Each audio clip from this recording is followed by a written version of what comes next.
But let me try and look at this subject from a slightly different angle, since it is from high ground to high table. Um, when we talk about high ground, we are all very familiar with the long-standing criticism of India that we've been far too moralistic, always speaking from moral high ground.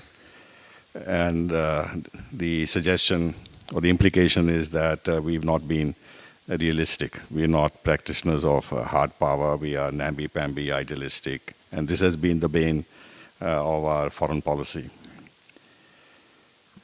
I don't agree with this because when a country when country follows a particular course in foreign policy, it is a reflection of the state of affairs globally and the internal dynamics in the country, the context in which these positions are taken, because in the international arena, these contexts keep changing and foreign policy keeps evolving. And therefore, what you talk about, or what others criticize India for assuming a moral high ground, was a product of the circumstances of those times, both external and internal.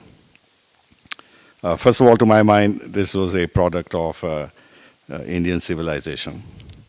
There are not many countries in the world, very, very few, which have the same depth of civilization that India has. And therefore, whatever position we take is based on centuries of ingrained values and way of looking at society and others and life and the external world.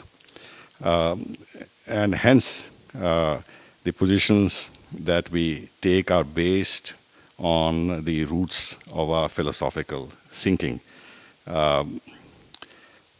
Tolerance, acceptance of diversity, this famous thing that we keep quoting about all the world is a family, about truth being one, but different ways of reaching to it.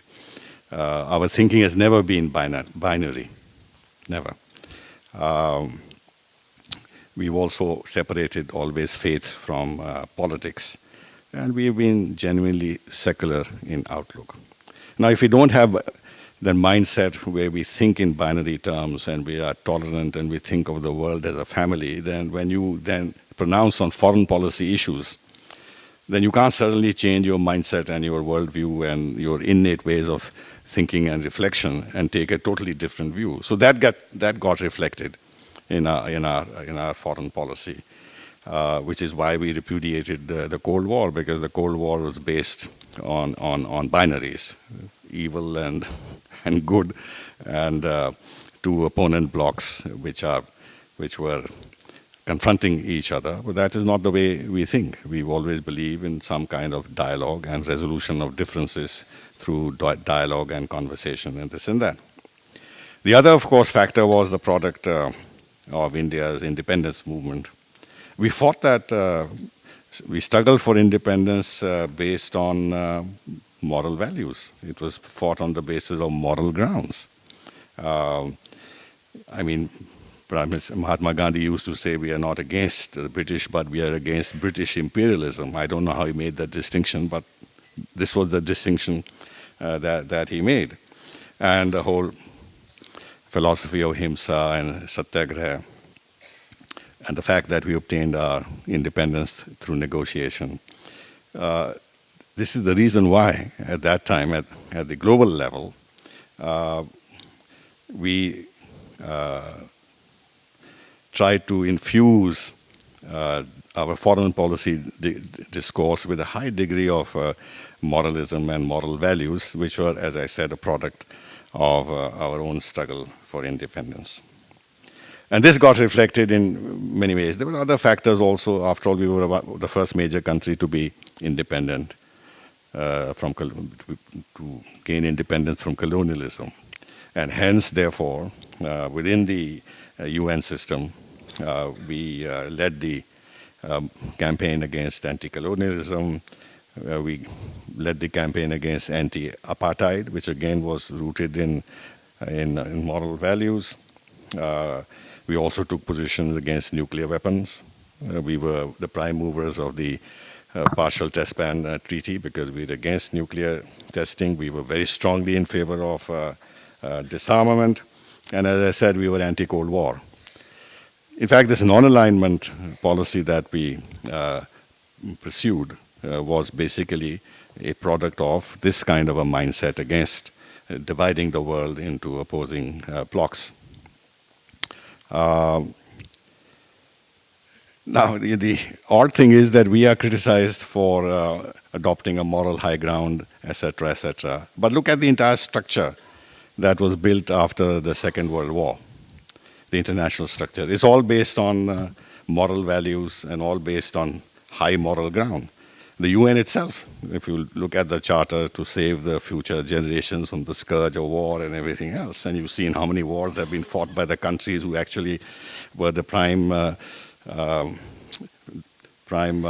architects of the UN Charter. In fact, if you look at the Universal Declaration of the Rights of Man, what is it? It is based all on moral values. The whole issue of human rights and democracy and etc. etc. In fact, I would argue, and I'd like you to think about this, that far more than India ever adopted a moral high ground and talked about moral values, this is US and Europe, who have artificially tried to claim a moral high ground, which was totally at variance with their actual actions on the ground, but the whole structures that they built and the outlook that they tried to spread and wanted others to accept was based on this kind of moral positions, the crusade for democracy, and it continues today. It's not as if it has ended. While we have moved away from adopting moral high postures, but you find that the Western countries, led by the United States especially, and Europe, they are constantly adopting a moral high ground on foreign policy issues. This whole business of crusade for democracy, about the will of the people, the responsibility to protect,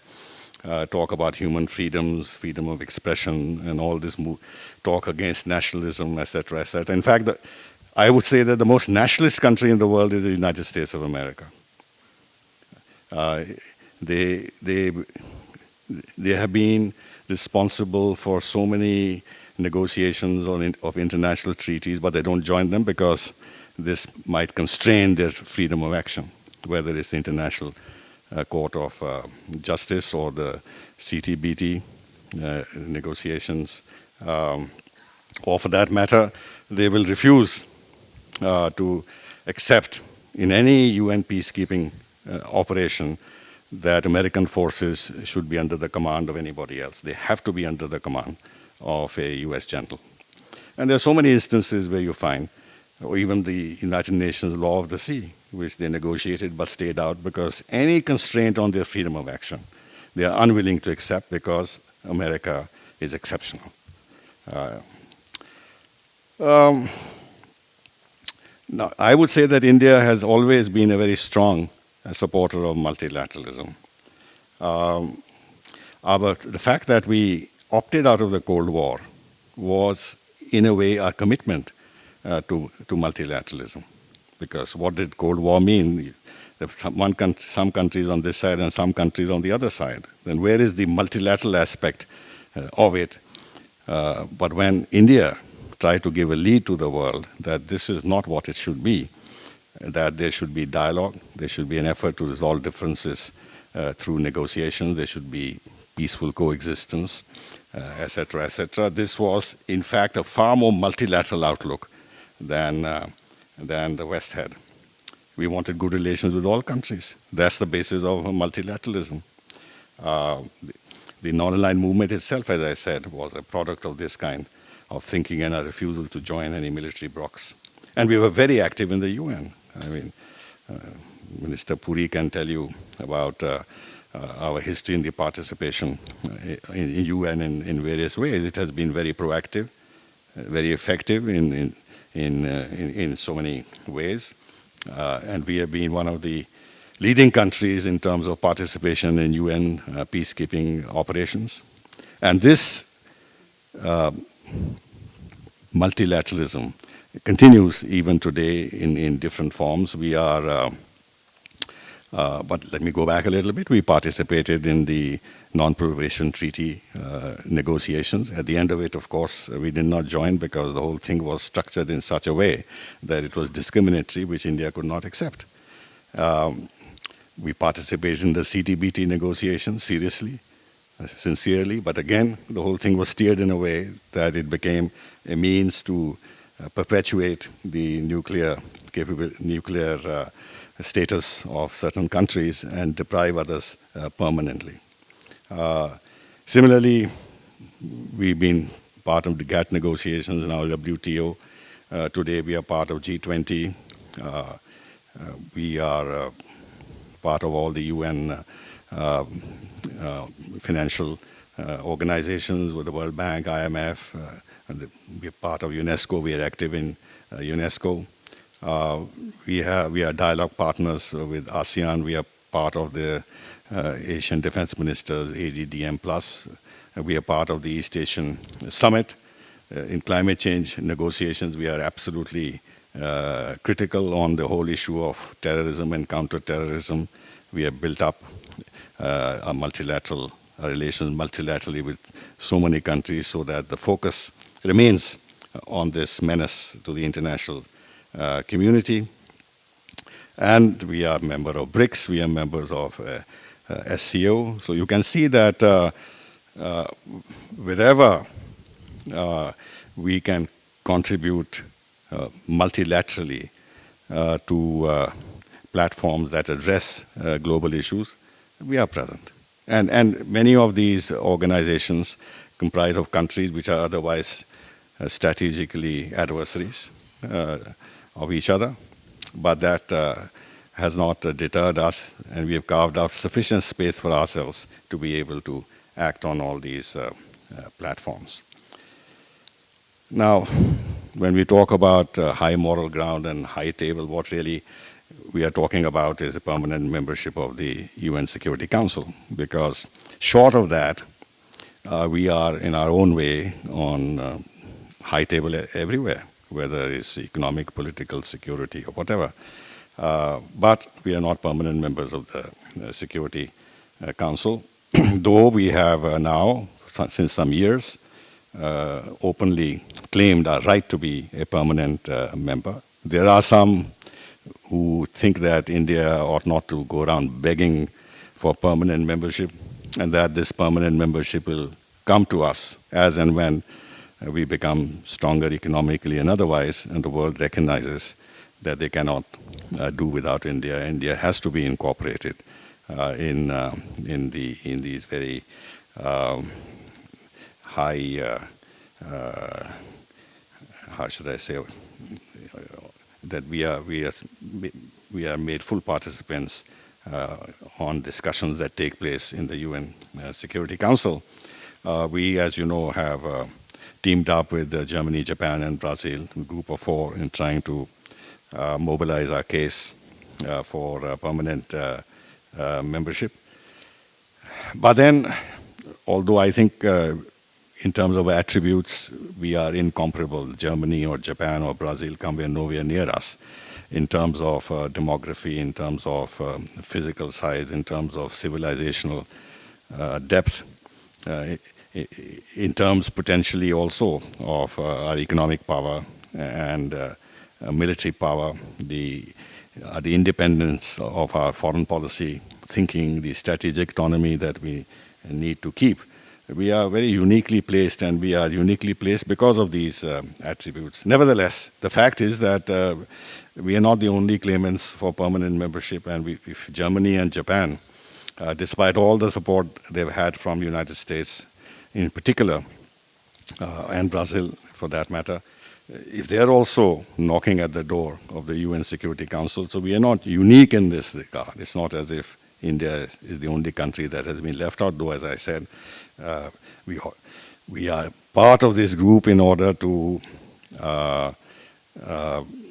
create synergy amongst us and improve our case for permanent membership. But I would say that for all these 4 countries, India is the one country that actually deserves to be a permanent member of the Security Council. Now, you heard that it's now become commonplace that the world is no longer unipolar. It's becoming a multipolar world. It's a polycentric world. But everybody accepts that in any future polycentric world, which is already in the making, India is a pole. Uh, in fact, India is hesitant to say this itself, but all our partners, the major countries in the world, always regard India as a future pole. And as I said earlier, and as was said also by Mr. Puri, that in climate change negotiations, etc., you cannot think about reaching any worthwhile international agreement unless India is a partner. And the initiative that has been taken by Prime Minister Modi to set up the International Solar Alliance is again another facet of our multilateralism.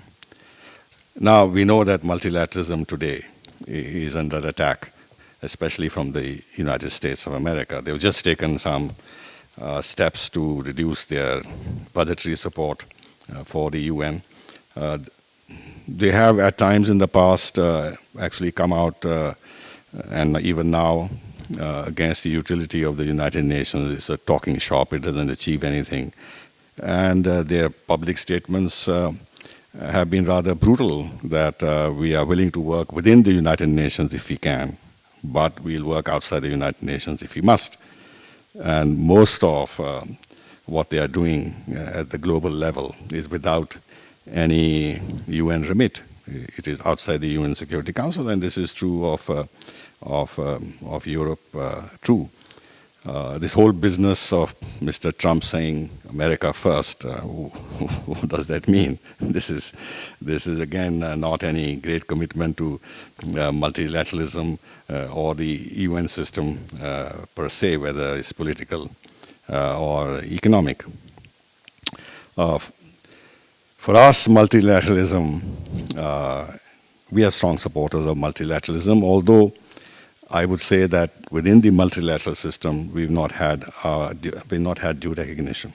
And our experience of the UN Security Council, as was mentioned earlier, has been very negative, very negative. And generally speaking, we have been kept out of, in the past until now, of many of the critical multilateral organizations, as for example the Nuclear Suppliers Group or the MTCR or the Australia group. We've had so much pressure on us on the Non-Proliferation Treaty. We've been subject to sanctions for decades as part of multilateral structures established by the United States outside the UN system, and then manipulating the UN system to work against our interests. Even now, in the UN Security Council, China is protecting Masood Azhar and protecting Pakistan against its terrorist, notwithstanding its terrorist affiliations. So therefore, while on the one hand we are strong supporters of the UN system, at the same time, I would say that we've had very negative experience with the UN system, and therefore we've had a dilemma. But on the balance, I think we have concluded that it is better for us, notwithstanding all the frailties and deficiencies of the UN system, that it's better for us to work within it rather than outside it. And hence we have opposed unilateralism and all the attacks on the sovereignty of countries and military intervention in countries on the basis of promoting democracy or whatever else. Finally, a couple of points. I think India's reputation and India's stature has progressively gone up, and it's a product of the political developments at home, especially now with a strong leadership at the center, which has a clear vision of where they want to take India to. And this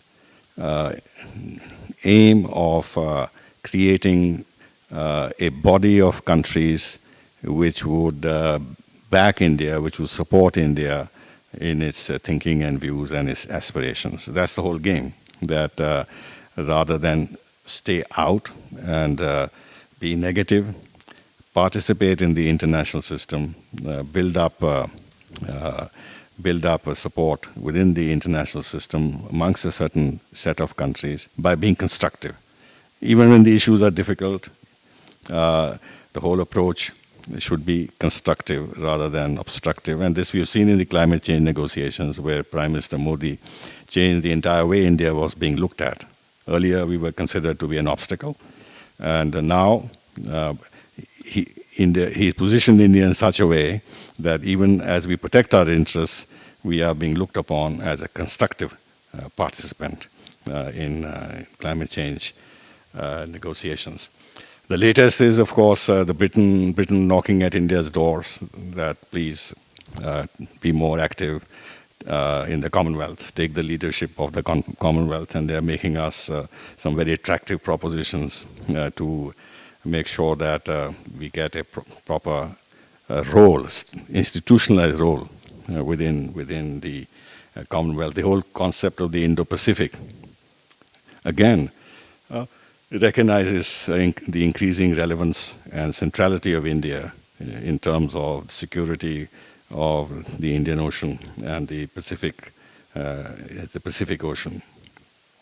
And finally, I would say that at the end of the day, if we continue to grow at 7, 8 or plus %, and we are able to